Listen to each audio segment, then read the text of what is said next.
Good afternoon. Can I request everybody to please put their phones on silent so that there's no disturbance while the session is on?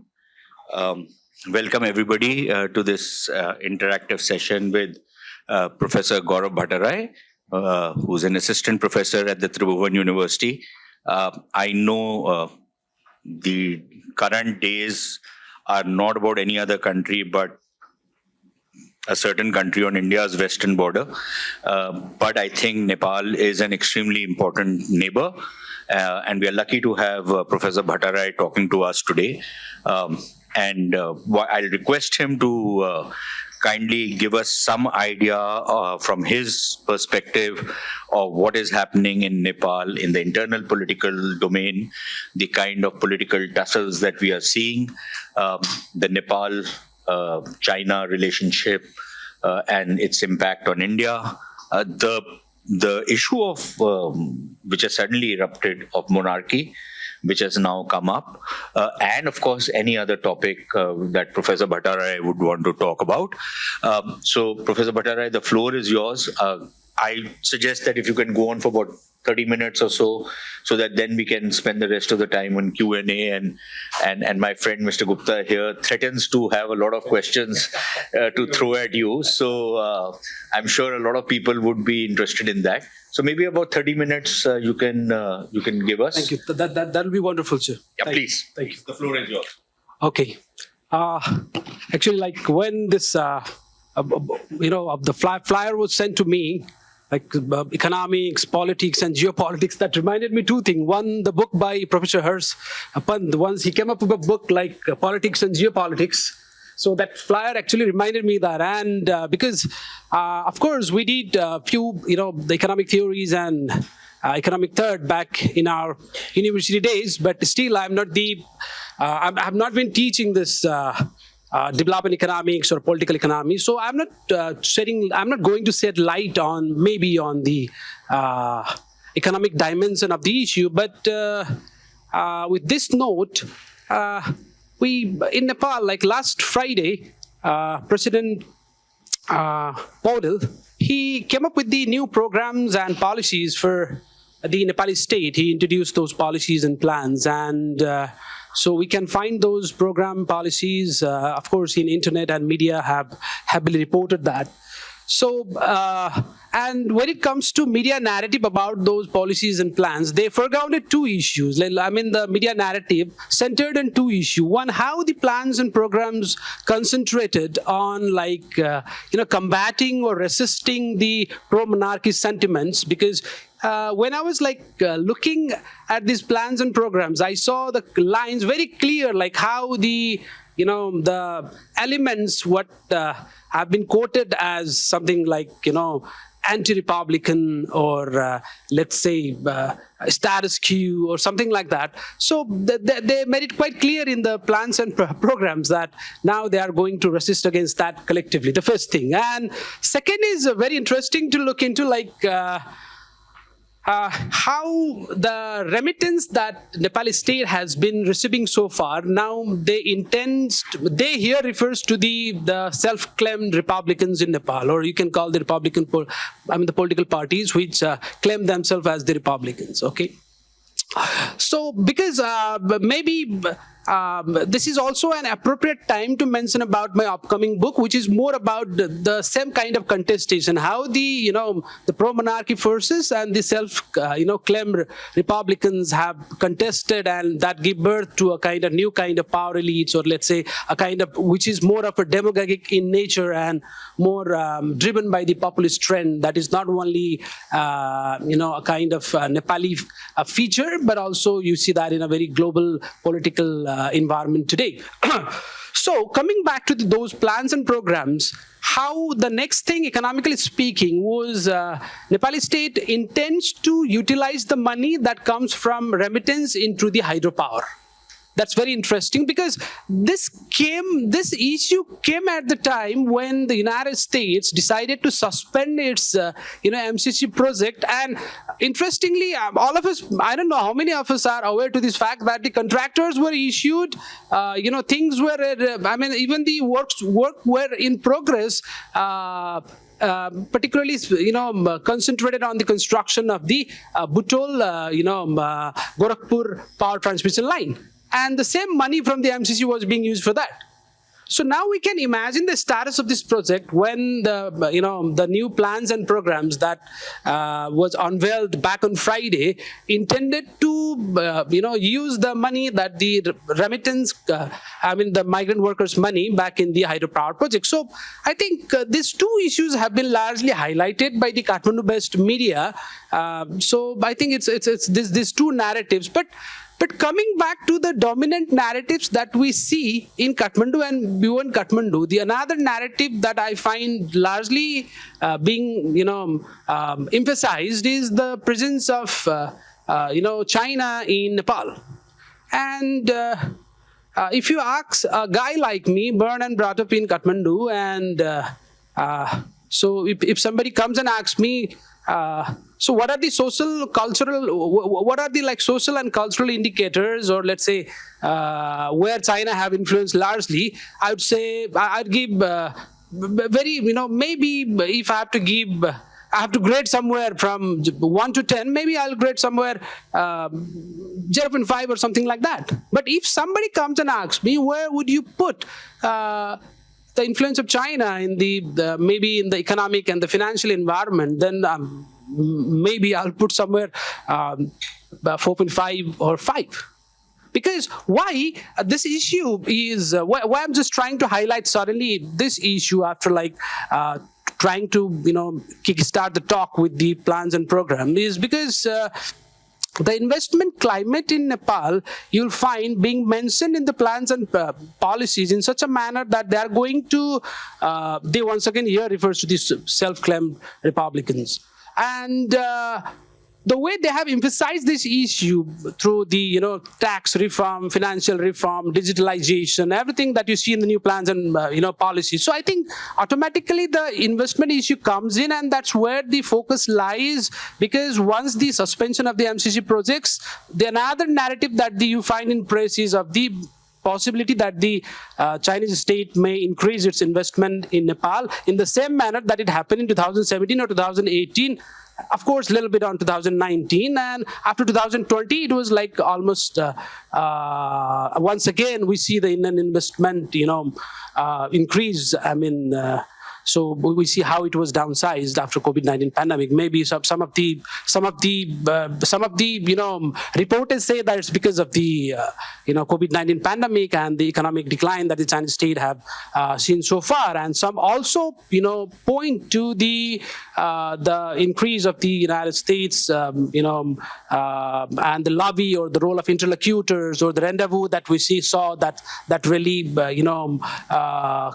I'm not going to tell you about the rendezvous because I'm not part of this rendezvous, but we saw in the media reports how the interlocutors have managed to deal with this issue, be it the visit of the Donald Lu or be it the visit of the Fatima Sumar, who is now really, if you look at the Fatima Sumar's post these days in LinkedIn, then she has so much vehement criticism against the present Trump administration, that because she had because high-level visits in that sense sometimes comes up with a lot of luxuries and sort of we tend to romanticize that and see it as a foreign policy or the external policy, because the visit of any state leaders to the other, when we try to interpret in a more of anthropological and the sociological lens, then what we see is that it's nothing more than a holiday at times. And when it comes to going back to the same question that I raised to the floor, is the nature and the extent of the Chinese influence in the Nepali state, then we see how, if you ask any powerful communist leader back in Nepal, they will not be, I'm sure, I'm so confidently telling you that they will not be able to spell out the 7 names of the Chinese Communist Politburo members. I'm sure about that. So in this context, so how we need to interpret, the high-level visits, the Chinese way of looking at things, or the a kind of interlocutors that are being produced and reproduced in the Nepal-China relations. So how we need to look at this thing is that it has turned more as if of a ritual, because if you are in power, then of course when you visit China, you get this guard of honor, you get access to the people's hall. But when you are out of power, then you're gone. So this is the scenario. So, but if you look at the relations that the Nepali Communist Party has with the Chinese Communist Party, then you need to go back to 1950s and see that how there was this, a kind of power struggle within the Nepali, CPN-UML itself. Because Manmohan Adhikari faction in those days, back in 1956 and 57, he was leading a kind of pro-Chinese state campaign, but at the same time, the Raimaji faction was leading the Moscow faction. So I think there is this, power struggle within the Communist Party itself. So in this scenario, the way we tend to present the influence of or the presence of China in the Nepali state it looks more generic and oversimplified than really depicting the clear picture of the Nepal, the presence of China. And next thing is that at the cultural or the socio-cultural front, if you look at the number of the Confucius Center or number of the the teaching staff that the Chinese embassy or beyond the Chinese embassy have, then they have decreased. That's why when Prime Minister KP Oli, when he was traveling in December to China, one of the MOU that was signed was to increase the number of the teaching staff. And including, if you look at the nature of the MOU, one can only laugh at that, it seems. Because exporting the processed buffalo meat to China is one of the MOU, one of the, the part of the agreement. And if you look at the other one, the increasing the teaching staff, Chinese language teaching staff in, Nepal, or even the mention about the exchange of the certificate, So I think in that sense also you see how the high level visits are, appears more as if they are more holiday or more effort rituals, when like China-Nepal relations are being portrayed as the strategic partnership, or as if the Nepal inching closer to China, or on the one hand we have such reportages, but at the same time the happenings and the real ground occurrences tell you a very different thing. So this is the another narrative that we see in Kathmandu and beyond that. But when we talk about this entire idea of who makes this narrative and why these narratives are being waved and who are largely benefited by these narratives, that's also very important. These are very important, I think, questions to be dealt with. For example, because this entire idea of geopolitics, the way we take into consideration, it comes from a very elitist kind of setup. That is largely driven by some kind of selection of facts, management of facts, and ordering of the facts, ordering and authoring both. The facts. So I think the way these days academia, think tanks, policy centers are so much lured by this entire idea of geopolitics is very ridiculous, because the social, economic, and cultural reality gives you a very different picture. But because when armchair analysts don't go to field and cannot see or observe from their clear eyes that what is happening in front of you, then they have to reside in this fake approach of geopolitics. Because if you take, for example, what Mackinder was doing as part of the classical geopolitics was something else, the role of geography on your foreign affairs. But now, in the name of critical geopolitics, we have not been tired of citing this Colin Gray and, Prisoners of Geography or Revenge of Geography. The books that have also come out in a very commercial and very oversimplified approach in understanding the role of geography and relations with the politics and the, state policies and foreign policies. Because classical geopolitics had their clear-cut, assumptions about the role of geography. But critical geopolitics that we often discuss in the classroom, beyond the classroom, in the think tanks or the policy center, that is really deprived of the, lived experiences, or largely deprived and more built on the fashioned by, or let's say, model in some kind of imaginations, largely built by media, or kind of elite actors that have their own benefits, or largely shaped by the network-based relations, I should say. So in this atmosphere, when we try to, truly picture the Nepal-China relations or Nepali economy, let's say, or Nepali politics itself, then we may sense some kind of discomfort. Because when it comes to Nepali economy, we see like there is this data colonialism, that I should say, because why I mention this term data colonialism is because the IMF, World Bank and WTO comes up with their data, and the states, Nepali state or any other state, they don't hesitate to reproduce that or replicate that data, and at times also comes up with their own version. Like recently the same thing happened. World Bank came up with this one record, ADB came up with this one statistics back in April, and recently, a week back, we saw like how National Statistic Office in Nepal came up with its one prediction about the Nepal's economics. So ADB says that the growth rate would be 4.4. World Bank says that the growth rate is Nepal is projected to have the growth rate of 4.5. So Nepali, we have this the National Statistics Office that claims that we are going to have the growth of 4.61. The size of the economy, if you look at it stands somewhere around like 6.71 trillion economy. But in this economy, what we see is that if you look at the GDP per capita, then it's around like 1456. And if you look at the GNI per capita, it goes to maybe 1516 or 1512 to 1516. Okay, but at the same time, if you look at the consumption, the expenditure, then it's 93%. So what about the saving? If the consumption expenditure stands at 93%, then where you are going to put the saving factor? And remittance still stand at the 25%. And you have the agriculture, once again, the 25 to 28%. But agriculture, it depends on two factors. One is the rainfall, the other is the availability of the fertilizers.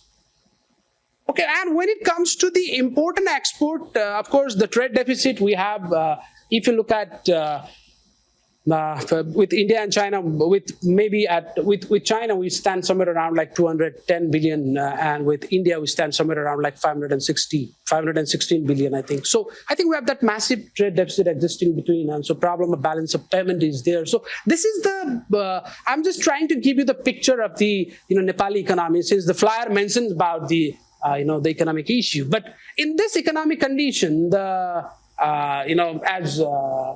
Sareen sir clearly mentions about like the political picture in the Nepal, another narrative comes in after the pro-monarchy protest of the March 10, and then what we saw after that is there was this big narrative of frustration, and just a month back, one NGO came up with one report saying that 70% of the Nepalese are very happy with the situation that they are living at the moment. And that was the household survey that was conducted.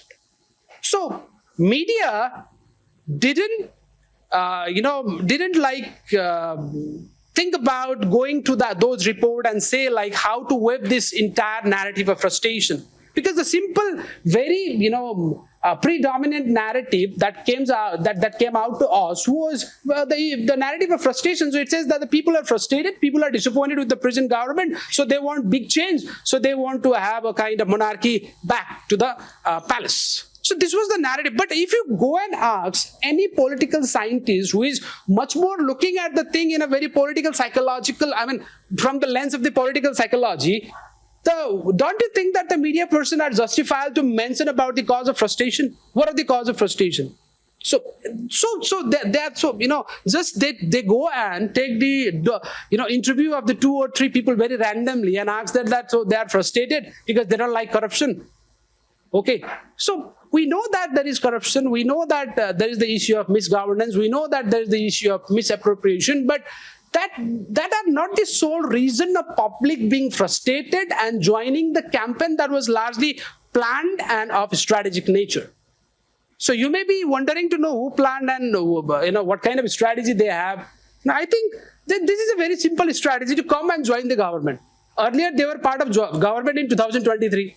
I think the same article in the same line is being published by Economic and Political Weekly maybe next month. So I think because they were part of government in 2023, we should know this thing. Rajendra Lingden was the minister. Kamal Thapa he was the foreign minister in the Republican system. Rajendra Lingdan he became a minister in the Republican system. So how we can forget their protest was in the name of, I should say, in the name of king and monarchy. I think in the name of king and monarchy, a new kind of group intends to come to the power as a new power elites. And that's everywhere. Like Pareto claims, like in the circulation of elites, we have seen the Italian scholars doing this, or even the neo-Marxists doing this. So if you ask Max Weber, if you read Max Weber, or if you read even those sociologists who largely talk about the elitism, and they give you a clear-cut answer about how the circulation of elites is the history of the human history, human civilization. So I think we shouldn't forget. And second thing is that this is not a new trend. It has happened in the past too. Because since 1990, RPP has undergone its history of split and merger. And there has been a case of power struggle or power contestation within them. If you look at the differences that the Rajendra Lingdan has with Navraj Subedi, if you look at the the likes and dislikes within this camp itself, be it like the ex media men turned political activists like Ravindra Mishra, and the way he thinks about the monarchy, and the way Durga Prasad, the controversial medical entrepreneur, the way he plans about monarchy is very different. In 2023, when there was this. If I can give you an example of 2023, when Durga Prasad led a protest in Kathmandu, it was back in November, I think, in 2023. He led a protest in Kathmandu, and but on the same day, he was expecting King to come to his rally and deliver a few addresses to the mass. But what happened is that instead the king flew to Jhapa and he inaugurated a statue of the King Prithvinarayan Saha, and that was conducted by Rajendra Lingdan. So you saw a kind of divergence in the affairs, or let's say the approaches among these actors too. So when the media comes up with this narrative, is it really important that we should be driven by this narrative? I don't think so, because the media needs consumption, and so I think, but our duty lies far, beyond that. I think we must be able to understand whose media this is, and why they have been investing in this media, and why they are coming up with this particular narrative, and is this narrative really true? But I think it's more about the sentimental, rhetorical narrative as such. So in the name of king and in the name of monarchy, new kind of groups are trying to resurface themselves. And secondly, most important thing I should say, Nepal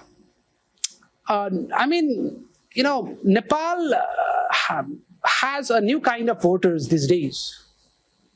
And each voter has their own hopes and aspirations. Okay, and digital literacy, in addition to that, plays a very important role. So, combining all this thing, what you see is that the concept of change has itself changed. The idea of change, back in 2006, when the political, agitations or street protests were being organized against monarchy, the idea of change was something very ideological.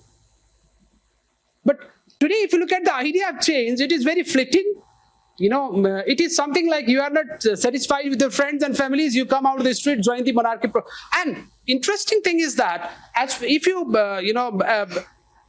all those persons, because there is also this tendency among the public of the Kathmandu that they want to see their former kings. Even if the king is X, they want to have a look at the king. And if you go to the street to have a look at the king, it does not mean that you are the part of that protest. So I think the anthropological, sociological, and historical lens is very important to understand this issue, unlike the media narrative that has largely, swayed away the entire, political imagination in Nepal these days. So maybe how much time? Maybe 2-3 minutes? You can take as much time as you want. I would just want more. Oh, that's great. Q&A, but okay. please. So I think maybe I have a few more things to, since you talk about narratives, because geopolitical imagination in Nepal when we talk about this is another, because the flyer mentions about geopolitics as well. So I think the entire geopolitical imagination that we see in Nepal at the moment, it comes from the, if you say, from the English-speaking world. I mean, like the publication from Foreign Affairs or maybe The Economist or Project Syndicate. They don't come from your need. For example, I can give you, look at the foreign policy objectives that we have, the Nepali state has. Okay, constitutional provision of Nepali state, if you look at the foreign policy of Nepali state, the constitutionally we have mentioned like non-alignment, Panchashil, UN Charter, world peace. So, but you see this entire, the idea of non-alignment for Nepal is very different than the non-alignment that is being, discussed globally. Because Nepali non-alignment, particularly in regards to the relations that the India and China have, both the neighbors. So Nepali state tries to confine this entire idea of non-alignment in that particular, in this particular region.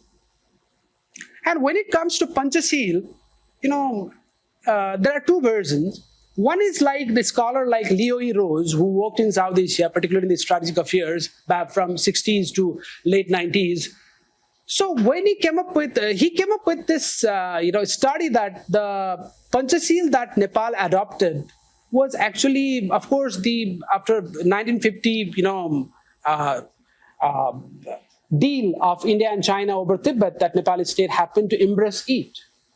But some of the historians in Nepal claim that no, that's not reality, because we have lived with this idea of Panchashil since the time of Buddha. So it's more of a Buddhist kind of philosophy that the Nepali state has introduced in its foreign policy. In the same manner, you see non-alignment, both kind of school of thought you find in regard to non-alignment as well. For example, you see when it comes to non-alignment, there are scholars who perceive non-alignment as the Nehru's version of non-alignment that was largely endorsed by the Nepali state to deal with the Cold War bipolarity. But there are also scholars like, Khatri, I mean, he's a Supreme Khatri, he was a historian, who says that no, non-alignment is a socio-cultural fabric of Nepal. Like, look at the, religious tolerance that we have practiced since centuries, and it's the result of that. How Hindu and Buddhists, they have lived in harmony, and it's because of the non-alignment. So I think, this kind of philosophical, let's say, or methodological discussion on the foreign policy or foreign affairs of Nepal, or let's say the knowledge-based foreign policy of Nepal, are being emphasized these days. But despite of the emphasis, which is more limited to classrooms, okay, in the everyday affairs, what we see is that the Nepali state is largely blamed for, practicing its foreign policy on the ad hocism, on the basis of ad hocism. But when such pronunciations are being made, we also tend to forget, like after 2006, most of the foreign policy behavior, or even the foreign policy choices, or even the foreign policy agendas are being made in political consensus. So when the press report it as a ad hocism, the political cadres may claim them as the result of the political consensus. So this is another kind of narrative that we see. But in doing so, what we often realize is that there is a lack of innovation and experimentation in regards to the foreign policy behavior or foreign policy issues that Nepal is left to deal with. So the same kind of situation that we felt because of the lack of a kind of clear-cut foreign policy goals in dealing with the foreign aid, because foreign aid occupies the major component of your economy. Now, with the suspension of the MCC project, or like even 30 US aid-funded projects that were more concentrated on the issue of inclusion, that were more concentrated on the issue of capacity building, now few questions are being raised, like whether after China will come to replace the American investment in Nepal. But looking after this, tragic terrorist attack on Pelgam, we see like we are quite certain that the Indian state is going to largely confine itself in South Asia now. So that also plays, I think, very important role in this context as well. And also we see like how the hydropower investment, of course, like few run of the river, maybe upper Mersang, the Mersangdi, or let's say Trishuli, some of them, Chinese states have invested on that, but most of them are being built now with the investment, with the joint investment from India and Nepal. Recently in January, you have this joint working group that came up with the realization that so if we are building few more projects like that connects few more projects on transmission lines. The construction of the transmission line from Dhalkebar to Muzaffarpur is the currently only one with the 400 kV, and of course it has this potential of the 1,000 megawatt. But meanwhile, we see like how other transmission line, be it the Butol Gorakhpur, which was going to be built with the help of the money that the MCC projects came with. And next you have is this Kohalpur, Lucknow. Then also you have this Nisgad, Motihari. Okay, so you also this transmission lines. So what is this fate and the status of this transmission line at the time when Indian state is willing to buy 10,000 megawatt in 10 years? So already, I think 2 years is, 1.5 years almost passed with that after that commitment. And if you look at the status of the progress, we have not been able to achieve more than few discourses and few statements. Back in November of the 2024, we had this meeting, trilateral meeting with Bangladesh, India, and Nepal, and how Nepali state made a commitment to, provide the clean energy to Bangladesh itself through the Indian grid. But because of some of the political issues, despite of some political issues, let's say, it has moved ahead. Because despite the political tensions that we have in South Asia, this is the transmission. I think it is a very good development. And at the same time, back in 2019 also, we saw like how Amlekan's Motihari petrol pump and cross-border petroleum line, that was also a unique development despite of the political tensions between the countries themselves. So I think, you may find my talks very scattered because I find pleasure in that scatter, because it's very difficult to understand the scattered talk, but I hope you'll try to jumble them and try to make a thematic, let's say, a thematic meaning out of it. Maybe a last one, and when it comes to narratives, when there are certain predominant narratives, there are also some counter narratives, and but some of the counter narratives, they don't find easy place be it in the Nepali media or Nepali politics. Not only Nepali state. I've seen this has been the state. I think this is the world that we live in right now. It's very difficult to come up with the counter narrative these days. But when it comes to Nepal-India borderland, this counter narrative should find a place, I think, because as a frequent traveler to the borderlands, because Nepal-India borderland is not the same as India-Pakistan borderland, which is like largely and extremely militarized. Of course, it is not the same as the India-Bangladesh, which is moderately militarized. But India-Nepal borderland is more of an interdependent borderlands. And if you look at the Nepali state and the economic reality that it has lived with, I think border is the lifeline for the Nepali state. So, but a kind of narrative often get fashioned, like how we are facing problems in the borders, maybe the cartographic contestation or the claims and counterclaims over the borders. So I think they have also played a very adverse role in making our relations or worsening our relations. So I think a kind of counter narrative should come out from the scholars or from the academicians or even from the diplomats, that how realities in the borders are very different than the realities in the capitals. Realities in the borders is very blur, and that's the reality.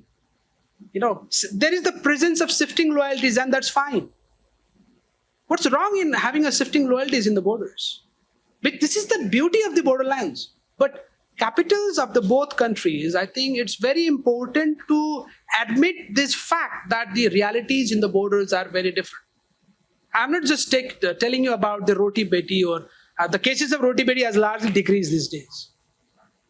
Because if you look at the political elites in Patna, they are not really interested to marry, have their sons get married with some Madhisi girl from Nepal. And the way this is the reality, and the fact have come out already. And the second thing, if you look at the economic condition, both the sides have improved. And also the intercultural marriages are intercommunity, or they are no more endogamous. They are marrying outside of their community. So that also brought about the change. That's why I'm not just telling about roti peti. So I think my final remark is that in most of the existing literature that we see that Nepali state lying between both the countries have largely reaped the benefit from both the countries. You may see that in the footpath of Kathmandu, like seeing few goods and few Chinese goods, Chinese hotels in Kathmandu, few things maybe in Pokhara. But that's not the reality of the Nepali state. You may see the protest, urban protest that is advocating for the reinstating of the monarchy in certain urban areas, or the few road stretches, or the few kilometers. But that is not the reality of the Nepali state. That is more urban centric. So whenever we try to look into some kind of urban centered phenomenon and try to correlate entirely with the Nepali state, that is also a flaw, or let's say hamartia. So I think it's really important to come out with such flaw. And it's not easier for the Nepali state to lie between both the countries. Nepali state has not been able to derive that much advantage from being located between both the countries. For example, the borders with China has remained, although it is open, it has remained closed. It is a securitized borderland. It is not like the open borderland that Nepal has with India. So although Nepali state and Chinese state may pride themselves by saying that we have signed few trade and transit treaties that now Nepal can have access to the port up to, you can have the access to the dry port, and you can have the access to seaports that we have, that is somewhere 35 kilometers away from the borders in Rasua. So I think this is the reality that we need to understand. But in the same way, we see the Nepal's relations with India in the borders. We see like this particular certificate, the renewal of the Bureau of Indian, this is BIS. This is a Bureau of Indian Standard. This certificate, the renewal of this certificate has caused a lot of disappointment among the traders, Nepali traders. Particularly among the traders of Rupandehi, who were like sending the millions of sanitary pads, or even like the plywoods, or even this Gold Star shoes, who were making very good market in the Indian societies. But now with this BIS, they have been discouraged. And the next thing, you also see like the non-tariff barriers, the way they have increased, and also the sanitary measures that they have increased in the borders. So I think the way we talk about open borderlands, it has also its one extent. So I was telling one of my students, like when he was writing his paper, how much open really is Nepal-India border is. How much, although we claim that it is largely open, but I can see the closed reality in that borderlands too. So I think, my only, the intention of my today's talk is to let's come out of these dominant narratives and try to build some, if possible, because I teach at the university, so in my classroom, my job is to come up with the, alternative narrative that is more applicable, that is more German, and that is more, let's say, relevant, Unlike that is armchair, not going to the field. And lastly, maybe the overall, field research is very important.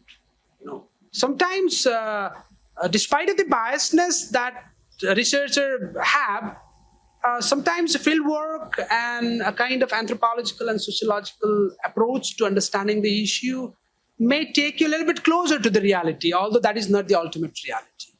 Thank you. Thank you, Professor Bhattarai. Before I open the float for questions, let me just put one to you. So you mentioned about new voters coming in, which is again a phenomena we have seen in other countries also. There's a new cohort of voters which are coming in, and this new cohort of voters, I'm sure a lot of these voters are sitting in this room right now. They probably don't think the way older voters used to think. Perhaps their voting preferences and the way they look at things has changed. And it seems that some of this is at play in Nepal also. Is there any political force or group or some organization which is able to capture the imagination of the young voters in Nepal? Or is it that the young voters in Nepal find themselves at a loose end?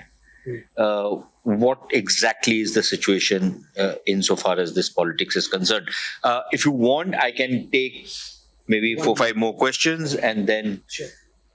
Thank you very much, Sushant sir, and thank you very much, Professor Bhattarai, for your comprehensive presentation. I'm Amit Gupta. I'm a business leader, and I have interest in Nepal, trade and commerce. I work with the Nepalese side for over 20 years now. You have... thanks. You want me to repeat it again or it's okay? Yeah, carry on. Thanks. So, you have broadly covered so many aspects in your presentation, and my sincere compliments for that. You briefly mentioned about the oil pipeline expansion. Of course, Motihari, Amlekhganj is there, but there are plans to extend it as well. Your comments on it. You have briefly mentioned about the economic part and have touched little about the Indian part of it when you mentioned about the BIS. So I have trade interests in Nepal, as I have mentioned earlier. In the April 2nd or 3rd of April, there was intergovernmental meeting with Nepal, and this BIS issue has come up. And a lot of easing has taken place in BIS, renewal of licenses. However, you mentioned about the Nepal aspect of it. I'm trying to correlate the Nepal and the Chinese aspect vis-a-vis the Indian trade. You see, the cement sector is highly influenced by the Chinese company in Nepal, which is impacting the trade of Nepalese cement manufacturers to their export, with reference to their export in India. So the BIS, I spoke with the BIS officers also in my individual capacity, because a lot of Nepalese cement manufacturers have interest in the border areas of India. So the renewal of licenses or non-renewal of licenses perhaps has deeper impacts rather than just the trade of it. You mentioned about the US MCC aid freeze. However, your comments on the underutilization of Indian aid, only 24% of the India's allocated aid to Nepal is used effectively, raising concerns over fund mismanagement. Economic diversification push, which many experts have urged Nepal to shift from resource-based to a knowledge-based economy. If you can comment on that. I think you are looking for another talk from Professor Bhattarai. We just have 15 minutes, Mr. Gupta. So sorry, maybe we'll take it offline. But fake currency vis-a-vis Bihar election, that is another serious concern. You see, I'm talking about the Indian part of it, but maybe you can take it because I'll just see any other questions. Go ahead. So this is Himanshu from Delhi University, sir. And since you have make a remark on roti beti ka rishta, so Indians for a long time used to fondly describe this relationship whenever we used to describe our relationship with Nepal to any foreigner. Since you have remarked upon this, how do you see this roti beti ka rishta is going to be changed in near future as well as in long-term future as well? Thank you. Okay, I'll start with the first one. I think, when it comes to a political force in Nepal, we have seen few alternative forces who claim themselves as alternative or independent. For example, if you look at the popularity that Rabi Lamithane had despite of the irregularities or the charge of irregularities and the corruption, the charges of corruption that he has. Or even look at the independent mayor like Balensa, who has the popularity in Kathmandu. But being popular is one thing, but being politically mobilized is the other thing. And if you look at the political mobilization in Nepal, it's still driven by two factors. One is the cadre based, and other is the mass based. If you look at the communist parties of Nepal, they are largely cadre based. I mean, they take the trainings, they undertake they are part of the political trainings. But if you look at the mass based, then if your father belongs to some party or grandfather belongs to some party, you carry that legacy. So we have these two trends. And these two trends are being... So nobody is able to break it? No. This has... I mean, you saw that when independent mayor like the Balensa, got elected. You saw a kind of break. Or you see this when like, a person like Stronim, largely educated in the West, got elected. So you see a kind of break. It's not that you don't have this break. You see when Kamal Dhaba got defeated from Makwanpur. You saw when Rajendra England won from Jhapa. You saw the break in this. But, this does not give you, an opportunity to form a political group. Unless and until you don't have a teachers union, you don't have a student union, you don't have a union that penetrates in the society. Okay, but so if you see like Rashtriya Swatantra Party, they don't have the student union. So that means they cannot capture the political imagination of the young voters, at least in the colleges. So that is important. I think it will take time, but I think they are planning to, extend their presence in the university too. So I think, they are going to learn from the established political parties, and it's part of the elite replacement too, I think. And it's a usual phenomenon. There is nothing new about it. And coming back to the Chinese aspect in the cement manufacture, I see a kind of partnership that have between the Sivam Cement and Huangqi, from China. We have this partnership, but Nepali state, I think, is strictly against these policies of, selling any Chinese goods to the Indian traders. And there have been this issue too, like there was this discussion back in April also, when a meeting was held, like how it should be looked more carefully. So first thing is this.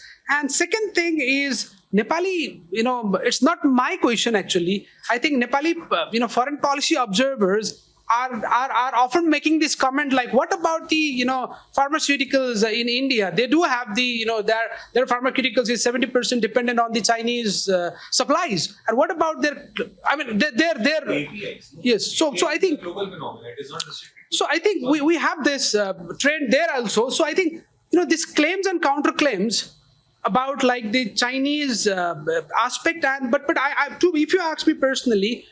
Because if we have to maintain a very harmonious and the peaceful relations, we need to come out of this sentiments that are seen as an irritant in the bilateral relations. So I hope Nepali state will take care of this. And next is the utilization of Indian aid. Hey, that's very surprising to see that the pledges that the Indian state made at the time of the earthquake, post-earthquake recovery. There has been the issue of this transparency in this, not only in regard to the Indian aid, but also in the 56 billion that the Chinese state committed to the Nepali state during the arrival of the Xi Jinping. Then what we saw is that there was once again this issue of transparency and accountability. And last week, when there was this conference that was held in Kathmandu, Mr. Gauchan was reporting to the same statement. How it should be like the sector, we should become a sector basis, not the country basis. We should be more like, service sector focused, not like the rituals of the hydropower and the tourism. There was this. But meanwhile, I think if you look at once again, the claims that are made by the political and the economic expert in Kathmandu, they claim that the investment or the pledges that are made by both the neighboring countries haven't been utilized properly. So, and in the same manner, there are also more like political issues, something like, it's not my claim, They even link this Dragon Boat Festival to BRI. They even link WeChat account to BRI. It's really surprising. If you start believing in the Chinese ambassador's statement, then I cannot trust his statement. Sorry to say this, because what he stated back in 2023 when he was speaking in some kind of program was that the money that Nepal gets by sending electricity to India, and in return what it gets, it's so I think that was beyond the diplomatic protocol. I'm not going to that. But to the third one, like Roti Beti, I have been a big admirer of the and big supporter, and I believe in the promotion of the people-to-people relations that Nepal-India has, because that is just opposite to the Chinese state. I wrote this paper back in 2019 when I was writing for this international politics, and I think it's published one. You can check that. How Nepali state and Chinese state, how they define the people-to-people relations is driven by the power elites, or it is more elite-centric.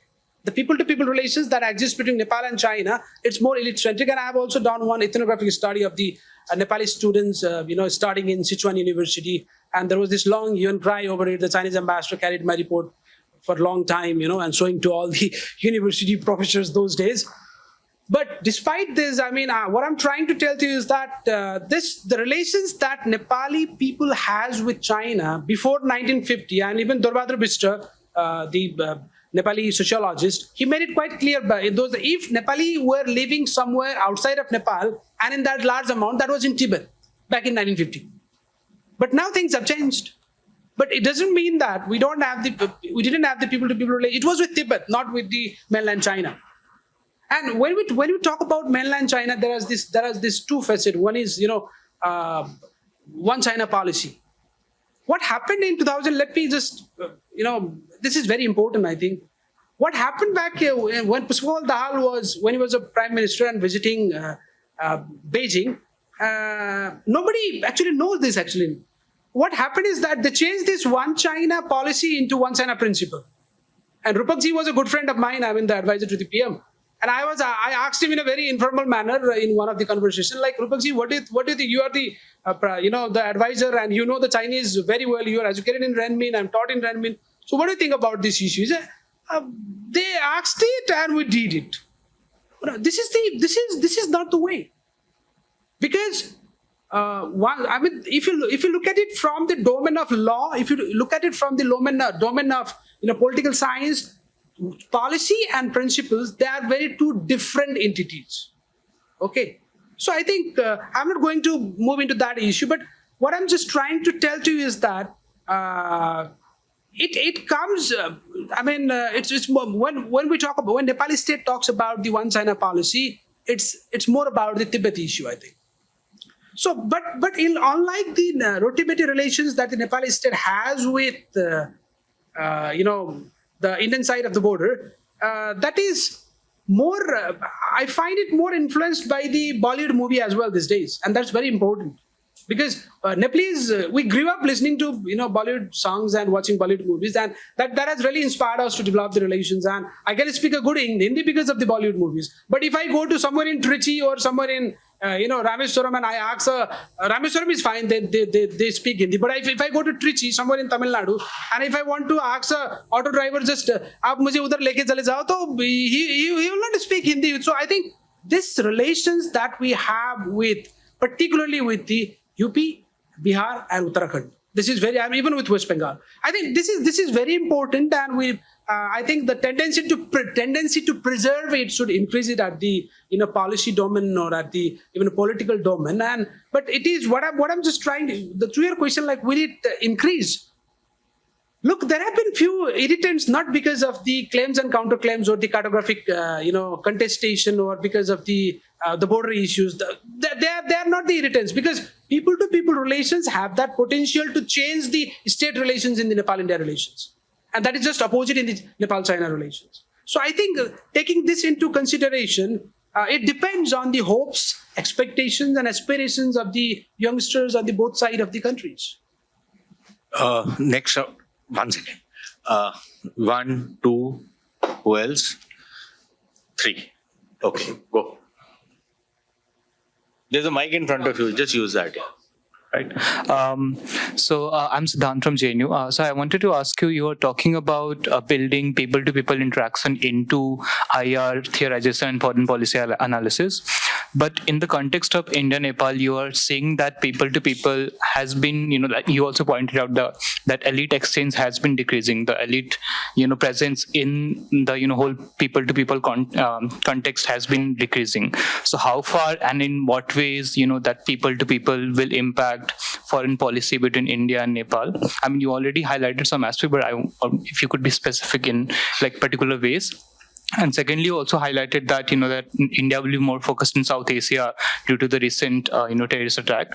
How far that will impact India and Nepal relations? Because a lot of terrorist contact happen, like a lot of travels happen through Nepal and Pakistan.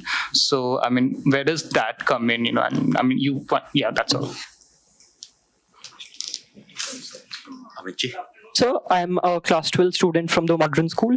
So my question to you is, you spoke at length about how certain groups in Nepal are in the guise of pro-monarchist forces tapping on the growing discontent and the political elite-driven order of Nepal's and the corruption, the institutional centralization. So is that, can we see it as the subalternization of the Nepalese politics or the rise of the subalterns? Thank you. Yeah, my name is Trinetra. So your talk mentioned about the Nepalese policy or from the government to encourage knowledge economy, knowledge-based services and knowledge-based basically cultivate to move away from goods and move into knowledge. So are you looking for any collaboration with India, with Indian companies? I mean, we did it long back. We've moved away from the typical goods economy. We are a service economy. We have a large service exports. We are a knowledge economy from what I understand, from what I feel. So are you looking for any collaborations from our country with people, with academia, with companies?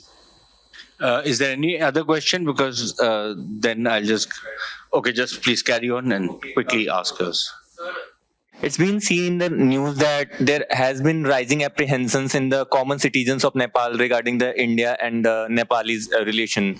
So as an Indian citizen, and particularly coming from the bordering area, like you mentioned about Gorakhpur, so I come from Gorakhpur, zone of Uttar Pradesh. So how do you see the Indian government should approach this whole, like the rising apprehensions in the common people, and how do we go forward? What should be the way forward from this side?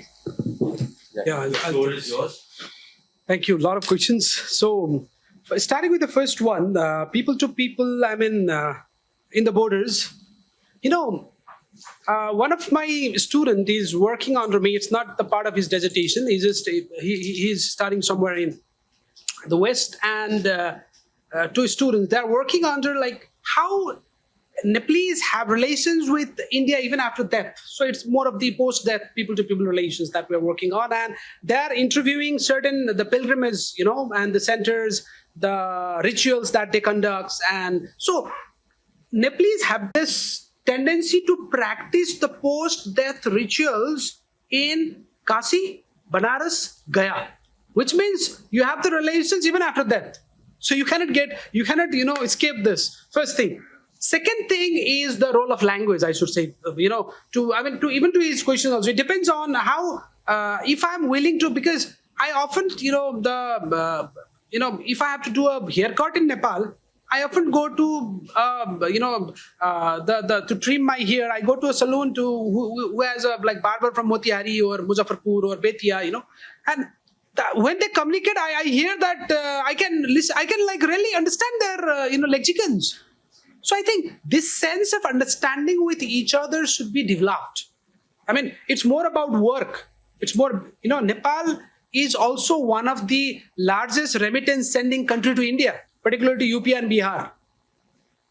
One of the research that was done by Kathmandu-based think tank, that is CESLAM, Center for Labor and Migration Studies, it found out that it works in migration and labor, and they found out that how Nepalese have been, Indian, workers migrating to Kathmandu, particularly from UP and Bihar, how look at the per capita, income that that is largely more than that they have in their region. That is really interesting to observe. So I think this is also about work. And next thing is, and same applies to Nepalese. There is this idea of what is called social izzat, what is called social dignity. Nobody wants to do a manual work near to your neighborhood or near to your, in front of the eyes of your relatives. So they just want to cross the border, and there was also this tendency of going to get your phone recharged in the Indian border when like Nepali state had to endure the power outage for almost like 16 to 18 hours until 2013-14 from 2007-8. So now the things have reversed. So I think this is the relations that we need to understand. I think that's why I was emphasizing on the field, the importance of field. Field is very important, and being an armchair analyst is important, but that is more ridiculous and laughable.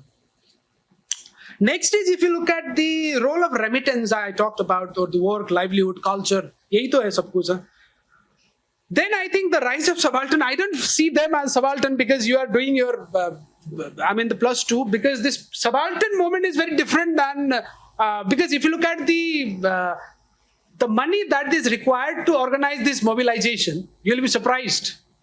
Once Gagan Thapa was making a statement after Durga Pasai, made this in 2023, he wanted to know about how he managed this fund, because organizing a mass mobilization in Kathmandu is very costly affair. You need to bring people from a lot of places in buses, and you have to pay them. Either you have to pay them 1,000 rupees per day or fill their petrol of their bikes. You have to do that. And if you see the pro-monarchy protests, there are many bikes. If you asked me, any anthropologist, not me, and I'm not an anthropologist, but I try to look at it from a more of a political anthropological manner. So look at the dress that they are wearing. Look at even in MCC protests in Kathmandu, look at the dress, They were wearing Puma shoes, Nike shoes, they had this Apple phone in their hand and drinking Coca-Cola and protesting against MCC. All of them being the American brands. So, and in the day they protest against the MCC, and in the evening you see them queuing to apply for this DV visa. This is very paradoxical. So in that sense, the mass, I don't find them, because look, Hindu religion and the caste and land, I think, it plays a very important role in the functioning of such groups. So I don't find them really subalterns because of their test, because of their network-based relations, because of their interest, So, but you may say some of the scapegoats are there. For example, some trudge up to just have a look at their former king. Just have to look at how former king comes, how does he look. There is this enthusiasm. But can we equate that with the sense of pro-monarchy protest? That is very important to understand. And next is like, are you looking for some collaboration? Yeah, since I'm teaching at the university, so I often try to collaborate with the publishers, because with the writers, or even with the, of course, like this is very natural. And so how should Indian government respond to this kind of issue? To your question is like, I think three things are very important. First thing is like, Nepal-India relations has the history of contributing in each other's political movements. Like, if you read the work by Bhola Chatterjee, who was from Calcutta, if you look at the work by Renu, who was from Bihar, if you read the work by Upadhyay, who was also from Bihar, they have talked about the role of Vishweshwar Prasad Koirala and Manmohan Adhikari, how they, supported the independence movement in India.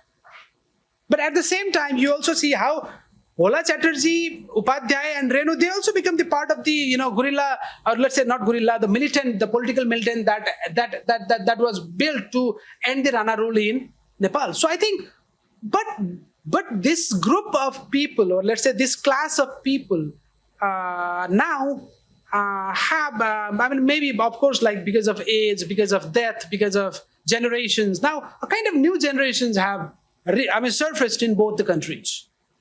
And I think this new generation take time to understand each other, because they have not contributed in each other's political movement. So we have new generation in both the countries. Still, I would say, if you look at the political the political parties in Nepal, whether they are the communist or democrat, both of them were established in India. So I think we had that in the history, but now what we see is that the things are a kind of new generation have surfaced in both the countries. So it takes time to understand each other. So I think understanding each other with the with the strengthening, let's say, trust, accountability, transparency, and of course promoting people-to-people relations. I think that's very important, and that's where Indian government should work in, I think. Professor Bhattarai, thank you very much. Let me just end by something which I was told by this retired Indian ambassador to Nepal, who I've often considered to be my guru, Ambassador Arvind Dev. I don't know if you've heard of him, but he was like a guru to me. And he had once told me this last part which you said about India and Nepal, the political connections. And he says that there was a time when this whole Rana revolt was taking place, and I'm talking about Pandit Nehru, who was the Prime Minister, and there was a delegation of people led by Jayaprakash Narayan who went to him and wanted him to intervene in the crisis in Nepal. And Pandit Nehru says that, look, I know Nepal is a part of India, but you also have to understand that Nepal is a separate sovereign country. And I think that is something which we very often forget, that in part of the larger civilizational entity, Nepal is a part of India. But as a separate country, a sovereign country, we need to learn to understand the difference between the two things. And very often, I think people tend to gloss it over, and that is something we should not, because that's a sensitive matter and we should recognize it. We should recognize those sensitivities. But I suppose, given the kind of closeness between the two countries, very often people who visit Nepal say that, oh, well, we always considered it to be a part of India. Well, yeah, maybe civilizationally, but it is a separate country and it's a separate people in that sense. And it's a sovereign country, and we need to learn to deal with it as such. Of course, all the other things which bind us to each other need to be cherished and built upon, and some of the questions which some of these young people have raised about the kind of relationship we've had with each other, that needs to be preserved and built upon. But thank you so much, Professor Bhattarai. Very enlightening lecture. And frankly, I think a lot of us profited from it, and we hope to have more of you at ORF in the future. Thank you so much. Thank you.